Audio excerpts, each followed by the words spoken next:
A lei magnífica que começou ontem pegou Alexandre de Moraes, mas tem ministro aí que pode estar na mira e ser sancionado também. E sabe quem pode perder muito com essa lei? Quem pode perder muito? Lembra do Perdeu Mané? O Perdeu Mané pode perder bastante. Tem filho do Luiz Roberto Barroso nos Estados Unidos que tem apartamentozinho baratinho, uma bagatela de 22 milhões. Presta bem atenção. Matéria aqui do Metrópolis para vocês. Mas antes que eu coloque essa matéria, se inscreva no canal, venha ser parte do nosso canal, venha ser amigo do seu amigo Denis Gonçalves, seu amigo patriota que está mostrando aqui o que pode acontecer com esses ministros. Vamos lá, matéria do Metrópolis. Olha essa matéria, gente. A família do presidente do STF, Luiz Roberto Barroso, possui um apartamento avaliado em 22 milhões de reais em Miami, nos Estados Unidos.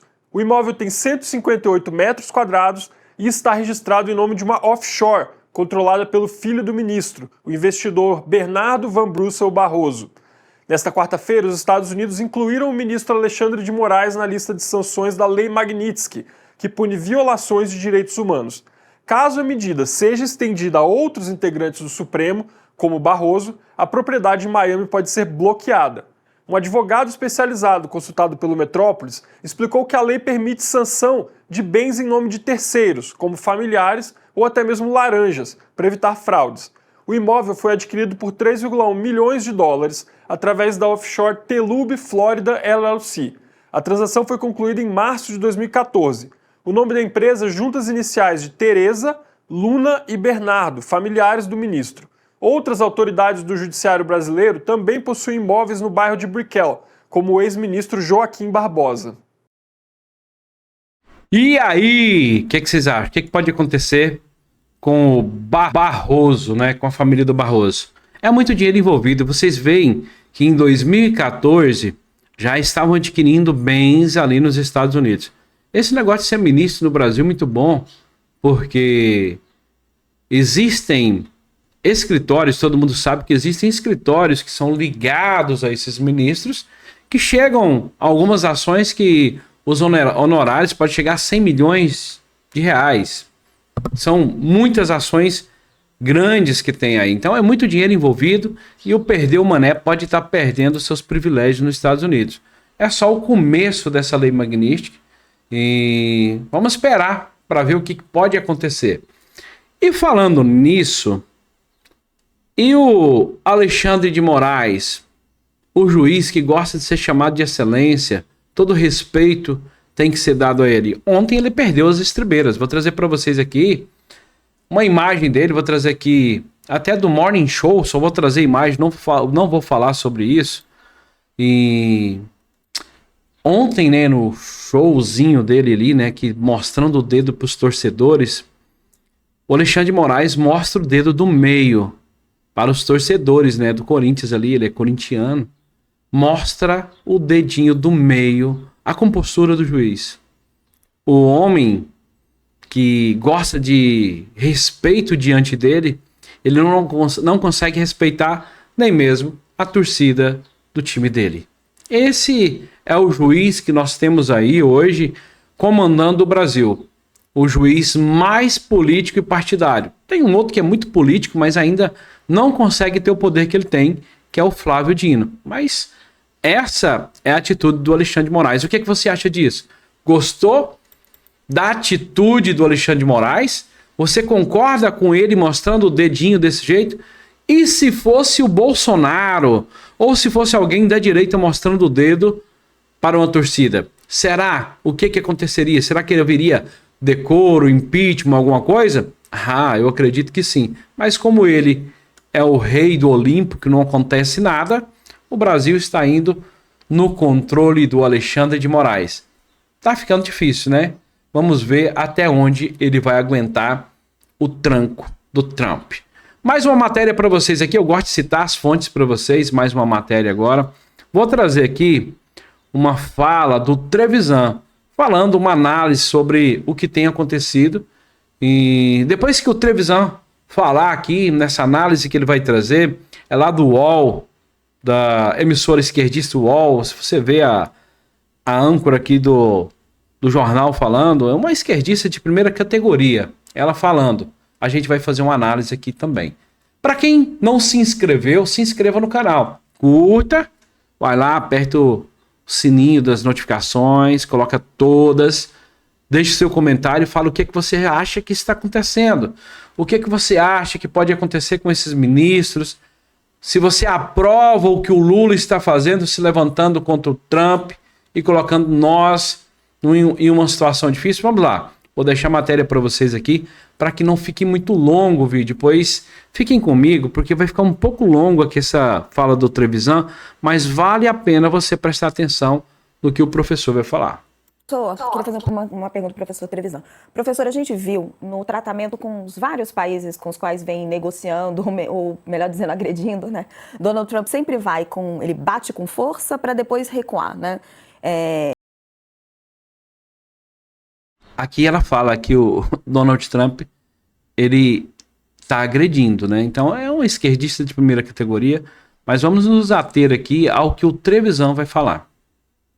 Ele diz que vai anexar a Groenlândia, que quer que o Canadá se torne um estado. No caso do Brasil, hoje, ele aplicou uma sanção duríssima contra Alexandre de Moraes, antecipou em 2 dias o tarifaço. E no mesmo dia, Marco Rubio finalmente recebeu o nosso chanceler Mauro Vieira. O senhor acha que também vai ser a mesma estratégia do bate-a-sopra? Em algum momento, Trump também vai recuar e vai ceder um pouquinho nessa tarifa ou não? Aqui vai ser diferente? Essa pergunta é ótima, Raquel, porque essa pergunta, de alguma forma, faz a gente olhar para o andar de cima, né? Olhar o que está acontecendo, né? Na verdade, eu acho que o anúncio do Brasil, é claro que ele nos interessa por tudo que nós estamos falando, né? Mas ele não veio sozinho, Raquel, né?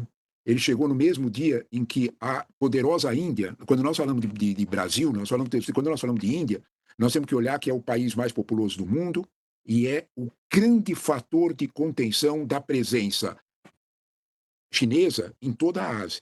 Olha o que aconteceu hoje com a Índia, né? A Índia recebeu, ao contrário de tudo, com críticas, 25%, 10% a mais que todos os outros, né? Isso é um sinal. Quando a gente fala de Índia, a Índia tem uma chave que é muito maior do que a do Brasil nessa negociação com Trump, porque com a Índia é diretamente geopolítica mesmo. A Índia é fator de contenção da China e foi punida. Quando a gente olha para esse quadro, talvez a tua pergunta tenha todo sentido. Até onde Trump vai, né? E qual é a porta aberta?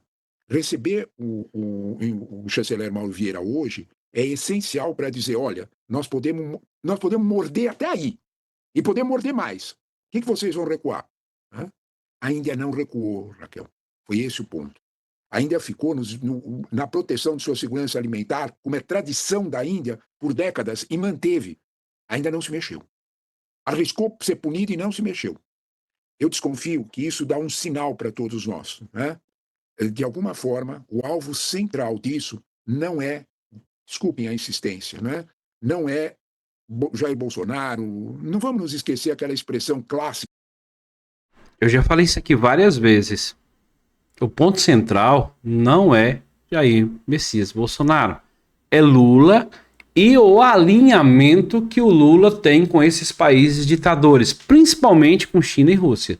Presta bem atenção que o professor vai falar aqui. É muito importante o que está acontecendo nesse momento com o Brasil, o alinhamento do Lula com ditadores, tentando descolar dos Estados Unidos, tentando diminuir a moeda americana, que é o dólar. Uma loucura isso que o Lula está fazendo, e presta bem atenção nisso. Dita no Jardim da Casa Branca 10 dias atrás, né? Eu não sou amigo de Jair Bolsonaro. Ele é um bom homem e tal, eu não sou amigo dele. Ele fixou o limite, né? Trump tem outros alvos. A minha sensação é que o Brasil, com tudo que aconteceu e com os interesses americanos protegidos hoje, né, é bode expiatório. O Brasil é o grande menino de recado, o menino de recado mais ideal para avisar a todos, né, qual é a paciência americana com os BRICS. Que não é paciência americana com os BRICS, é paciência americana com a aceitação da hegemonia chinesa. É disto que... Esse é o alvo, né? A tarifa com a Índia deixou isso muito claro, né? Não, mesmo você, Índia, que é fator de contenção, nós te punimos se você não fizer o que nós queremos, que é se afastar dos BRICS.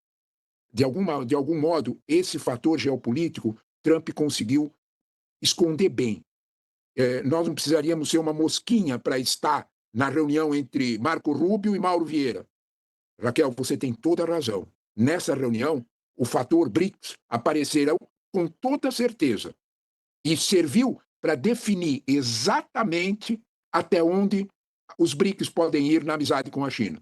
Jair Bolsonaro, então, professor, está sendo... Perdão, desculpe interromper o senhor, mas Jair Bolsonaro está sendo, então, só uma cortina de fumaça para os Estados Unidos dar o recado para o elo mais fraco dos BRICS, já que Índia, Rússia e China seriam elos mais fortes geopoliticamente? Sem dúvida nenhuma, né? A minha tia-avó gostava de uma expressão muito boa que serve para isso que nós estamos falando aqui. Sabe Pilatos no credo? É isso. É exatamente isso. Jair Bolsonaro é só o Pilatos no credo. Se nós não olharmos para isso com alguma calma, nós vamos entender menos o que está acontecendo. O Felipe levantou umas coisas importantes, né? E principalmente quando nós olhamos os setores que foram retirados de cara, vai chegar a vez o café, vai chegar a vez. A carne provavelmente é negócio. Ele vai apertar conforme os interesses. Eu chamo a atenção que ele protegeu aquilo que são efetivos realidades de segurança interna americana. Vamos falar português claro. Embraer, aviação. 80% da aviação regional americana é feita com jatos da Embraer. Eu duvidei do dado, Raquel. Eu fui atrás para ver, é isso mesmo. Aqui eu não sabia.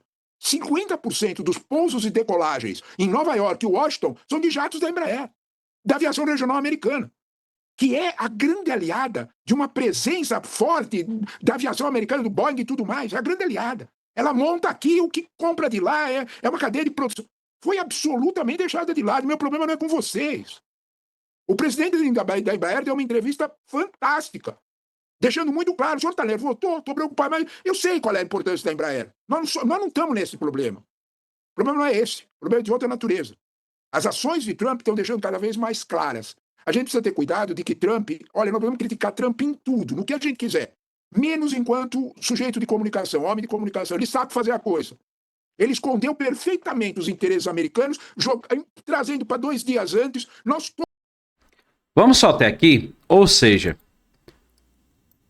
O Trump sabe exatamente o que ele está falando e o que ele está fazendo. O problema, o buraco é mais embaixo.